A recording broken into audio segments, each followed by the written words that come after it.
Welcome back to the channel. If you're new around here, I'm Rob. And I'm David. We are a long-term couple who have been traveling the world together. We've been to over 85 countries, and we are currently in the first year of a 4-year sabbatical.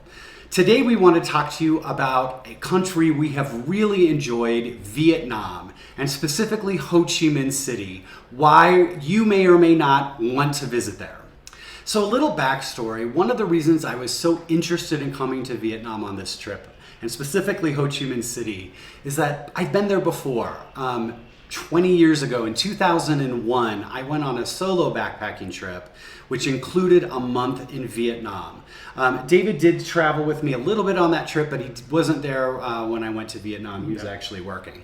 So I had a very good experience in Vietnam overall, but back at that point, Ho Chi Minh City did not have a great reputation. And so when I was planning the trip, I really only stayed there a couple of days and very quickly got out to see kind of some of the rest of southern Vietnam. And what we have found over the years is two things. One is that the reputation of Ho Chi Minh City has changed drastically. It is now the darling of Southeast Asia. Everyone goes there, all the nomads go there, everybody loves it, which it was just not the experience that I had when I was there, so I was very curious to see how it had changed. But number two is another thing we have learned about ourselves is that the longer we stay in a place, the better we like it.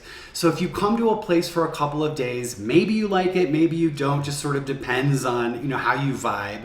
But anytime we have spent more than a couple of weeks in a place, you learn how the city functions, what the rhythms are, and I end up really liking it. So we wanted to come. David had never been to Vietnam at all, so he was very interested, and I definitely wanted to spend time in Ho Chi Minh specifically, just to kind of see what the buzz was about and see how it was different or maybe the same from when I was there before.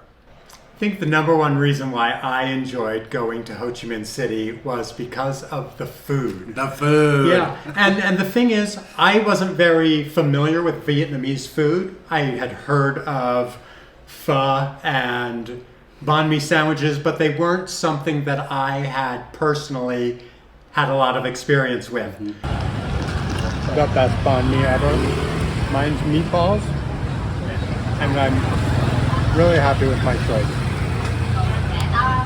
Put it up from the other cup.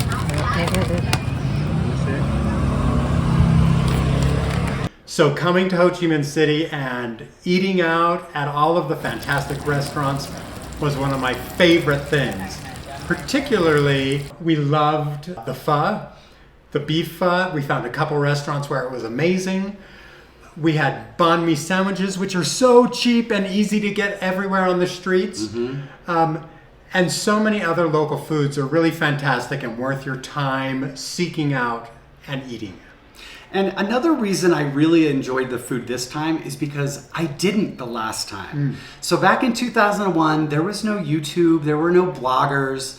I just showed up and they serve you pho and then they give you about 50 condiments and a big pile of leaves, and I had no idea what I was supposed to do with anything. And so I was eating everything very under-seasoned because I wasn't sure what to do, so I ended up just eating it plain a lot of the time. Yeah, this time we did our research and we knew how to eat the food, and it was really good. It makes all the difference once you know you put in this and then you put in a little of that. Oh my gosh, so good, so good.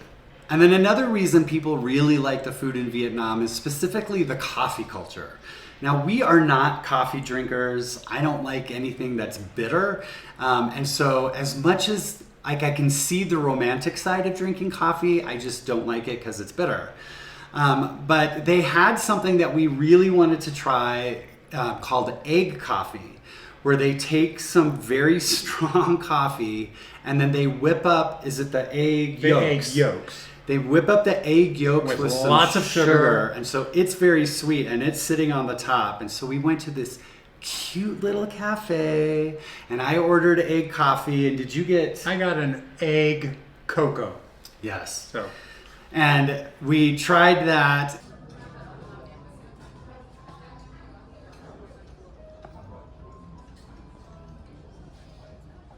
and I have to say it was terrible. Like, it could, as sweet as the meringue, or not meringue, but it's kind of a meringue. Yeah. Sweet as that was, the coffee was still so bitter. I did finish my cup. It was a very fun experience to kind of have that. But I probably would never order that again. My chocolate is really good. But they have other things. There's like coconut coffee and butter coffee. And if you're a coffee person, I think Vietnam is definitely a place you're going to want to check out. So if you're coming from the West, particularly if you're coming from the United States, the history of Vietnam is probably going to be on your mind. There are some very interesting and challenging things that you can do while you're there. Probably two of the biggest ones are going to be the War Remnants Museum and the Cu Chi Tunnels, which are a little bit outside of town. Now, coming from the United States, I grew up learning about the Vietnam War. But when you come to Vietnam, it is referenced as the American War. And just that is an interesting shift of perspective to kind of give you some insights into how they see the war. So I don't think anyone has ever gone to the War Remnants Museum or the Cu Chi Tunnels and come away just thinking, oh, that was a really fun time. Like, it is challenging. It is difficult. I've talked to people who have wildly different opinions on these places. But I think it is valuable to kind of go and check it out and give yourself that opportunity to have the experience. So Ho Chi Minh City is, of course, a big city. So even though we spent most of our time right in District 1, there are a lot of things to do there. One of the very big things is to go see the big post office. I actually remember doing this back in 2001. And it is just a beautiful, big, yellow post office. You can actually still go inside and like buy postcards to send off.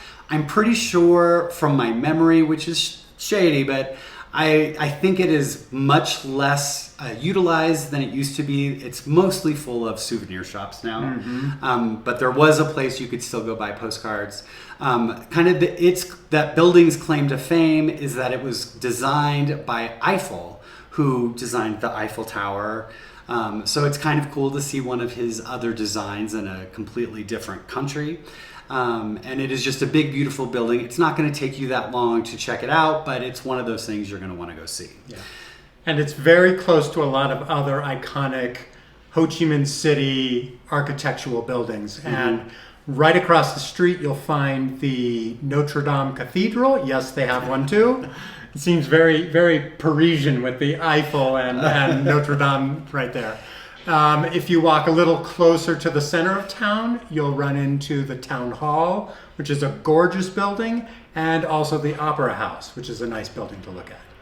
That whole area right there, it's a big walking street.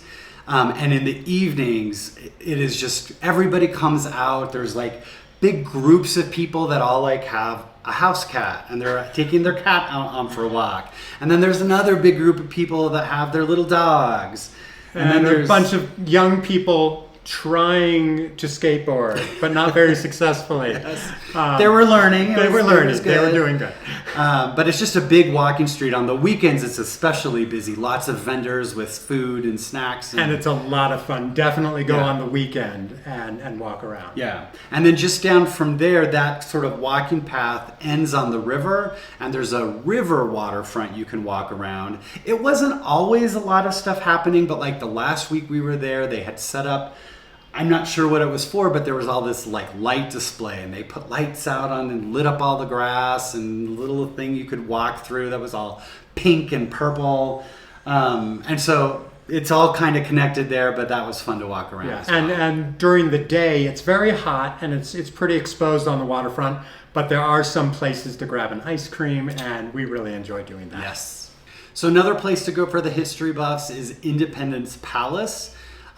This was the palace that the government of the South Vietnamese used for a couple of years until very famously there was a tank that like rolled through the gates that effectively ended the war.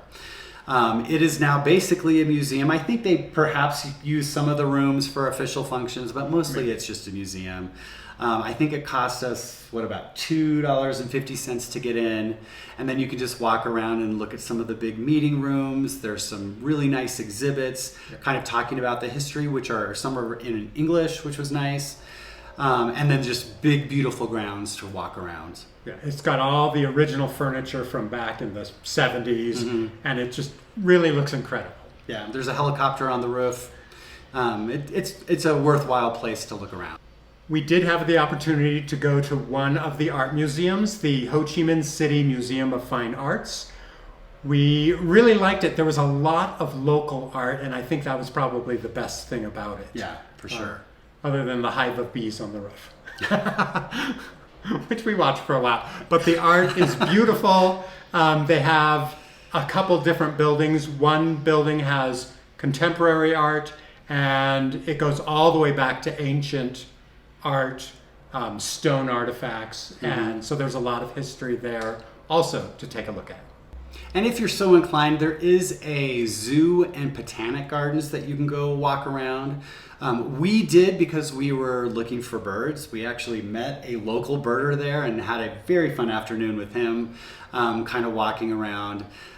We did not check out the zoo part. We had actually heard pretty mixed things about it, so we just didn't even bother. But the botanic gardens that go around the outside are pretty nice.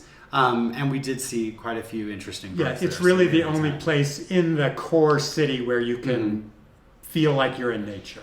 The interesting thing about it is that admission to the zoo is done by height. So when you go up to the thing, there's like a little height scale. And then, I mean, basically it's intended for little kids to get in free. But it's just such a clever little marketing thing that I thought it was kind of funny. But it was, I think, about $250 for us to get in, so not expensive, and we have a pretty lovely afternoon. And we enjoyed that. Although there is one other green space in the city, and that is the park surrounding the Independence Palace. And those are some nice parks to go to if you have a little spare time and you want to get out of the heat. You can go find the trees there also. One of the things that I found most intriguing about the city was just how vibrant and exciting it was. There's activity happening everywhere. And yes, it's very busy and very crowded, but it's crowded with a really great energy. And we love just walking around just any neighborhood you were in. It was fun to walk around. The hardest part, though, is crossing the streets. And the funnest part. And the funnest part. So to cross a street, you have to just go for it. But the great thing about crossing streets there is that the drivers expect people to cross the streets anywhere. So they're very aware of you, and if you walk at a steady pace, the cars will just zip right around you, and the motorbikes, there's motorbikes everywhere. Yes. So it's not as horribly dangerous as you might think it is by observing it. Or doing it, because it does feel... It's pretty scary. It feels scary. Your first few times, when especially. you've got these motorbikes that are just coming and whizzing right by you on both sides. You're just like... someone told us, you are the rock in the river. And that kind of helped me kind of like grasp around it. You just have to slow and steady, and they'll go around you. They don't want to hit you. Yeah, and the best thing to do when you're starting out walking across streets is to go with a local. They know exactly what to do. They do it every day. Yeah. Walk with the locals, and it's actually a lot of fun. And you feel like you really accomplished something when you get across some of the bigger streets. So whether you already have a trip to Ho Chi Minh City planned, or this maybe is the first time you've even considered it as a destination, I hope you found this video helpful. We've certainly enjoyed talking about it. If you would like to support our channel, the best way you can do that is by hitting that subscribe button. So thank you for that. We do release a new video every Sunday, so we will see you next week. Of course, the sun went away.